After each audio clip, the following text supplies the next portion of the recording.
கர்த்தர் நல்லவர். சரி, ஒரு சில நிமிடங்கள் நாம் தேவனை ஆராதிப்பதற்கு ஏற்ற ஒரு வேத பகுதியை வாசித்து தியானித்து நாம் கடந்து போகலாம். சங்கீதம் 15 நாம் எடுத்துக்கொள்ளலாம். இது ஒரு தாவீதினுடைய சங்கீதமாக இருக்கிறது. தாவீது ஒரு கேள்வியை கேட்டு அவரே பதிலை சொல்லக்கூடியவராக இருக்கிறார். என்ன அவர் கேள்வியை கேட்கிறார் அப்படின்னு பார்த்தீங்கன்னா, கர்த்தாவே என்று ஆண்டவரிடத்திலேயே அந்த கேள்வியை கேட்பது போன்று இந்த வசன பகுதி அமைந்திருக்கிறது.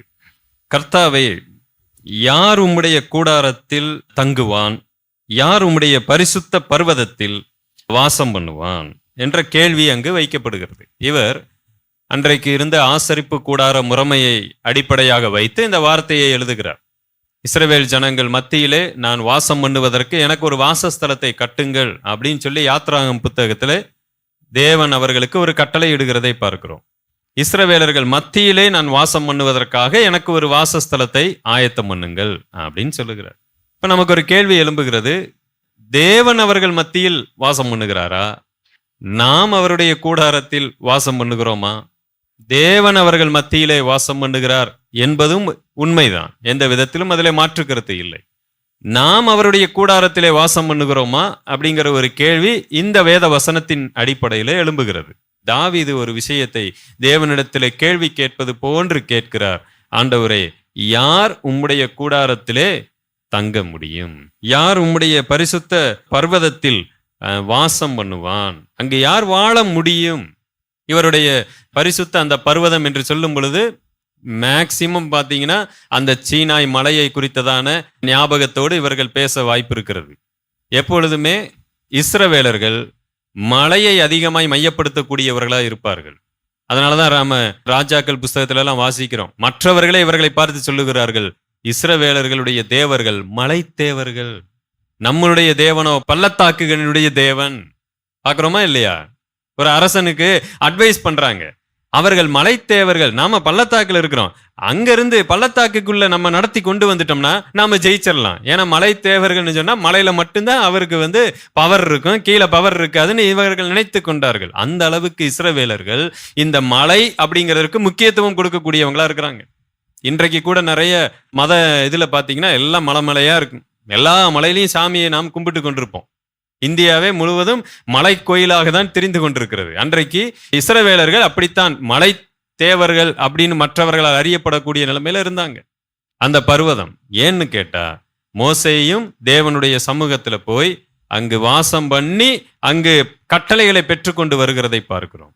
அந்த தேவனுடைய பர்வதத்தில் அவர் வாசம் பண்ணுகிறார். அவருடைய முகத்தை கூட மற்றவர்களால் நோக்கி பார்க்க முடியாத அளவுக்கு இருந்தது. தாவீது ஒருவேளை அதை மனதிலே வைத்து எழுதி கொண்டிருக்க முடியும், யார் உம்முடைய பரிசுத்த பர்வதத்திலே வாசம் பண்ண முடியும்? ஒன்றை புரிந்து கொள்வோம், தேவனுடைய பரிசுத்தத்தை குறித்துத்தான் வேதம் பல இடங்களிலே பேசிக் கொண்டிருக்கிறது. நாம் இன்றைக்கு பரிசுத்தத்தை காற்றில் பறக்க விட்டிருக்கிறோம். இவர் தேவனுடைய பரிசுத்தத்தை குறித்து சொல்லும் பொழுது நாம என்னமோ எதோ நினைக்கிறோம், ஆனா இவர் பாருங்க, அந்த தேவனுடைய பரிசுத்தத்தை குறித்து மிக அழகாக அடுத்தடுத்து வரக்கூடிய சத்தியங்களிலே விளக்குகிறார். நாம் என்ன நினைக்கிறோம், தேவனுடைய பரிசுத்தமா, அப்ப அங்க யாருமே போக முடியாதே, யாருமே வாசம் பண்ண முடியாதே. மிக எளிதாக சில விஷயங்களை கீழே எழுதுகிறார், சிம்பிளான வார்த்தைகளை எழுதுகிறார். உத்தமனாய் நடந்து நீதியை நடப்பித்து மனதார சத்தியத்தை பேசுகிறவன் தானே அப்படின்னு சொல்லி முடிச்சிட்டாரு. நமக்கு இதோட முடிச்சிருந்தா பிரச்சனையே இல்லை. நம்ம எப்பொழுதுமே எப்படிப்பட்ட வாழ்க்கையில இருக்கிறோம் சொன்னா, நீதிமானாய் நடக்க வேண்டும், உத்தமனாய் நடக்க வேண்டும். ஆனா அதற்கான டெஃபினிஷன் என்ன அப்படிங்கிறது நமக்கு தெரியல. பிரியமானவர்களே, நாம சபையில இருக்கிறோம், ஒரு காலத்துல பாவத்துல இருந்தோம், ஆண்டவர் என்ன செய்திருக்கிறார், மன்னித்தார், அவருடைய பிள்ளையாய் மாற்றி விட்டார். இப்ப நான் எப்படிப்பட்டவனா இருக்கிறேன்? அன்றைக்கு ஆசரிப்பு கூடாரத்துல யார் வாசம் பண்ண முடியும் என்று சொல்லப்பட்டிருக்கிறது. இன்றைக்கு ஆசரிப்பு கூடாரமாகவே நான் இருக்கிறேன் என்பதை மறந்து விடாதீர்கள். தேவன் என்னில் வாசம் பண்ணுகிறான் என்று வசனம் சொல்லுகிறது. அன்றைக்கு அவருடைய ஸ்தலத்திலே போய் வாசம் பண்ணுகிறதை குறித்து தாவீது எழுதுகிறார். தேவன் என்னுடைய இருதயத்தை ஸ்தலமாய் தெரிந்து கொண்டு வாசம் பண்ணும் பொழுது, அப்ப இது எந்த அளவுக்கு இன்னும் ஒரு பரிசுத்த வாழ்க்கையை நோக்கி இது நம்மை உந்தி தள்ளக்கூடியதா இருக்கிறது. தேவனை ஆராதிப்பதற்கு, தேவனை துதிப்பதற்கு என்ன தகுதி தேவைப்படுகிறது? நான் தேவனுடைய ஆலயமாய் இருக்கிறேன் என்ற ஒற்றை வார்த்தை அல்ல, அன்றைக்கு தேவனுடைய ஆலயத்துல தங்குவதற்கு எனக்கு என்ன தகுதி அவர் எழுதுகிறார் மிக அழகா. உத்தமனா நடக்கணும், நீதியா நடக்கணும், சத்தியத்தை மனதார பேசணும். அதற்கான டெஃபினிஷன் கீழே இருக்கு. ரொம்ப எளிதான டெஃபினிஷன், சிம்பிளான டெஃபினிஷன். அவன் தன் நாவினால் என்ன செய்ய மாட்டான்? புறங்கூறுவதில்லை, புறங்கூறாமலும். நம்பர் 2, தோழனுக்கு தீங்கு செய்யாதவன், தன் அயலான் மேல் சொல்லப்படும் நிந்தையான பேச்சை எடுக்காமலும் இருக்கிறான். ரொம்ப எளிதான ஒண்ணு, நாம கடைபிடிக்க முடியாத ஒண்ணு. ஆகாதவன் அவன் பார்வைக்கு தீழ்ப்பானவன், கர்த்தருக்கு பயந்தவர்களையோ கணம் பண்ணுகிறான். நன்மையை நன்மை என்று தீர்ப்பவன், தீமையை தீமை என்று தீர்ப்பவன். கர்த்தருக்கு ஆகாதவர்களை தீழ்ப்பானவர்களாக தீர்க்கக்கூடியவன். எல்லாரையும் ஒரே மாதிரி பார்க்கறது இல்லை. ஒரு செப்பரேஷன் நமக்கு தேவை. யார் சரியானவங்க, யார் சரியில்லாதவங்க என்பதையும் தன்னுடைய வாழ்க்கையில தீர்மானித்து நடந்து பகுத்தறிவோடு செயல்படக்கூடியவன். ஆணையிட்டதில் தனக்கு நஷ்டம் வந்தாலும் தவறாது இருக்கிறான். நாங்க தான் ஆணையிடுவதே இல்லையே பிரதர்.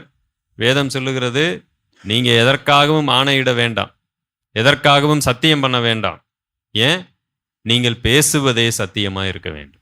நீங்க எப்ப ஒரு விஷயத்துக்கு சத்தியம் பண்றீங்களோ அது மட்டும்தான் உண்மைன்னு அர்த்தம். அப்ப மற்றதெல்லாம் என்னன்னு அர்த்தம்? பொய்ன்னு அர்த்தம். கரெக்டு தானே? ஒருவேளை ஒரு விஷயத்தை உறுதியா அவங்களுக்கு தெரியப்படுத்துவதற்காக இன்றைய காலகட்டத்தில் மக்கள் 1க்கு 10 முறை உறுதிப்படுத்துவதற்காக இந்த செயல்முறைகளை கடைபிடிக்கலாம். ஆண்டவரே சில இடங்களில் ஆணையிடுகிறார். இதை ஒரு சடங்கா நான் சொல்லலை, ஆணையிடுங்கள் ஆணையிடாதிருங்கள்னு. ஆனா நீங்க சாதாரணமாய் பேசுகிற வார்த்தையே எப்படிப்பட்டதா இருக்க வேண்டும்? அது ஆணையிடுதலா இருக்க வேண்டும். இந்த நேரத்திற்கு நான் இதை செய்கிறேன் அப்படின்னு சொன்னா தயவு செய்து அதை செய்து விடுங்கள். சிம்பிளான வேலை. இது இல்லாமல் எப்படி தேவனை ஆராதிக்க முடியும்? நம்ம ஆராதனை நம்ம பாட்டு என்று நினைத்து விட்டோம். அதை முதலாவது மனதிலிருந்து தூக்கி எறிய வேண்டும். ஆராதனைக்கும் பாட்டுக்கும் சம்பந்தமே இல்லை. ஏன் இப்படி சொல்றீங்க பிரதர்? யார் வேணாலும் பாடலாம். ஆராதனைக்கும் இசைக்கும் சம்பந்தம் இல்லை. யார் வேண்டுமானாலும் இசைக்கலாம், லாவகமாக பாடலாம். நம்மை விட நேர்த்தியாய் பாடல் எழுதுகிறவர்கள் மாற்று மதத்திலே உண்டு.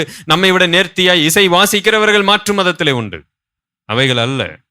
தேவன் யாருடைய இருதயத்திலே வாசம் பண்ணுகிறார் அப்படிங்கிறதா ரொம்ப முக்கியமான ஒன்று அல்லவா? என்னுடைய இருதயத்தில் வாசம் பண்ணுகிறார், நத்திங் ராங் இன் தட். ஆனா இப்ப நான் சீர்தூக்கி பார்க்கிறது, நான் எப்படிப்பட்டவனா இருக்கிறேன். தன் பணத்தை வட்டிக்கு கொடாமலும் குற்றம் இல்லாதவனுக்கு விரோதமாய் பரிதானம் வாங்காமலும் இருக்கிறான். இப்படி செய்கிறவன் என்றென்றைக்கும் அசைக்கப்படுவதில்லை. எல்லாமே பாருங்க லைஃபோட ஒத்து இருக்கிறது. அன்றைக்கு இருந்த ஜனங்கள் எல்லாமே தங்களுடைய வாழ்க்கையில் இருக்கிற பரிசுத்தத்தை குறித்து, நடக்கையை குறித்து அதிகமான சிந்தையுடையவர்களா இருக்கிறாங்க. தாவீதினுடைய எல்லா சங்கீதத்திலும் நடக்கையை குறித்து அதிகமா எழுதுவார். தேவனுடைய பரிசுத்தம், தேவனுடைய இரக்கம், தேவனுடைய கிருபை. அதே சமயத்துல என்னுடைய நடக்கை. ஒன்றை மனதில் வைத்துக் கொள்ளுங்கள், தேவனுடைய மன்னிப்பு எப்பேற்பட்ட பாவத்தையும் மன்னிக்க வல்லது என்று சொன்னால், தேவனுடைய கிருபை எப்பேற்பட்ட பாவத்தையும் நான் ஜெயிக்க வல்லதா இருக்கிறது. நம்மளுடைய வாழ்க்கையில எப்படிப்பட்ட பாவத்தையும் என்னால் ஜெயிக்க முடியும். எதனாலே? தேவனுடைய கிருபையினாலே. வெறும் பாவம் மன்னிக்கப்படுகிறது மட்டுமா நாம் ஆராதிக்க வந்திருக்கிறோம்? இல்லை பிரியமானவர்களே. நம் பாவத்தை ஜெயம் கொள்ள தேவனுடைய வல்லமை நமக்கு போதுமானதா இருக்கிறது. எப்பொழுது நாம பாவத்தை ஜெயிக்க முடியாது என்ற சிந்தையோடு நாம இருக்கிறோம்னு சொன்னா நாம் ஆராதிக்க தகுதியற்றவர்களா இருக்கிறோம். ஒருவேளை நீங்க நினைக்கலாம், என்னுடைய வாழ்க்கையில நிறைய பாவம் இருக்கு பிரதர், நிறைய இந்த மாதிரி நீங்க சொன்னதுல எல்லாம் நான் இன்னும் விடுதலை ஆகவில்லை. தாவீதினுடைய வாழ்க்கையில கூட இப்படி எழுதினவருடைய வாழ்க்கையில ஒரு பயங்கரமான பாவம் வந்து சென்றது. அப்ப ஒரு வார்த்தையை பயன்படுத்தி இருக்கிறார் பாருங்க. சங்கீதம் 51:15 வசனம் பாருங்க. ஆண்டவரே, என் உதடுகளை திறந்தருளும், அப்பொழுது என் வாய் உம்முடைய புகழை அறிவிக்கும். ஏன் ஆண்டவர் வந்து திறந்தாதான் நாம பேசணுமா? ஆண்டவர் திறக்க மாட்டாரா அப்படின்னு கேட்டா இல்ல. இந்த உதடுகளை திறக்க முடியல தாவீதால. அந்த அளவுக்கு குற்ற உணர்ச்சி உள்ள பொங்கிக்கிட்டு இருக்கு. அவ்வளவு பெரிய பாவத்தை பண்ணிட்டு வந்துட்டு எப்படி வந்து உதடுகளை திறக்க முடியும்?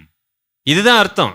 அது தெரியாம நாம என்ன பண்ணக்கூடாது? கர்த்தர் சொன்னா இதை செய்வேங்க, கர்த்தர் பண்ணா அதை பண்ணுவேங்க, இன்னும் அவர் அதை செய்யலைங்க, இதை செய்யலைங்க, இப்படி எல்லாம் நாம யோசித்து கொண்டிருப்போம். ஒரு விஷயம் என்னுடைய வாழ்க்கையில நடக்கல, என்னால் செய்ய முடியலன்னா சம்திங் ராங். நான் ஒன்றை சரி செய்ய வேண்டி இருக்கிறது. அன்றைக்கு தாவீது குற்ற உணர்ச்சியில இருக்கிறார். தேவனுடைய மன்னிப்பு முழுமையாய் அவர் அனுபவிக்கும் பொழுதுதான் அந்த உதட்டை திறக்க முடியும். தைரியமா அதைத்தான் அவர் சொல்லுகிறார். என் உதடுகளை நீங்கள் என்ன செய்யுங்க, திறந்தருளுங்க, உம்முடைய புகழை நான் அறிவிப்பேன். அடுத்து அவர் என்ன சொல்லுகிறார் பாருங்க. பழியை நீர் விரும்புகிறது இல்லை, விரும்பினால் செலுத்துவேன், தகன பழியும் உமக்கு பிரியமானதல்ல. ஏன்? தேவனுக்கு எனக்கு தெரிஞ்சு எந்த பலியுமே அவர் விரும்புறதில்லை. இரத்த பலியா இருந்தாலும் சரி, ஆடு மாடு புறா எந்த இரத்த பலியானாலும் சரி, எந்த பலியையும் அவர் விரும்புகிறதில்லை. அவருக்கு அது தேவையும் இல்லை. முதலாக ஆதாமை படைத்த பொழுது பலி அப்படிங்கிற ஒண்ணு அவருடைய இருதயத்தில் இல்லை. அதாவது என்னன்னா, அவருக்கு அது தேவையில்லை. எப்ப ஒரு மனுஷன் பாவம் செய்யறானோ அப்பதான் அந்த ரத்தம் சிந்துதல் என்கிற ஒன்று வருகிறது. அது தேவனுக்கு விருப்பமான ஒன்று இல்லை, வருத்தமான ஒண்ணு, கஷ்டமான ஒண்ணு. தேவன் தனக்கு என்ன சொல்ல விருப்பம் இல்லாத ஒன்றை வைக்கிற, ஏன்னா அவருக்கு அது பிரியம் இல்லை. ஒரு உயிர் ரத்தம் சிந்தப்படுவது தேவனுடைய சித்தம் இல்லை. ஆனால் பாவத்திற்கு பரிகாரம் அதுதான்.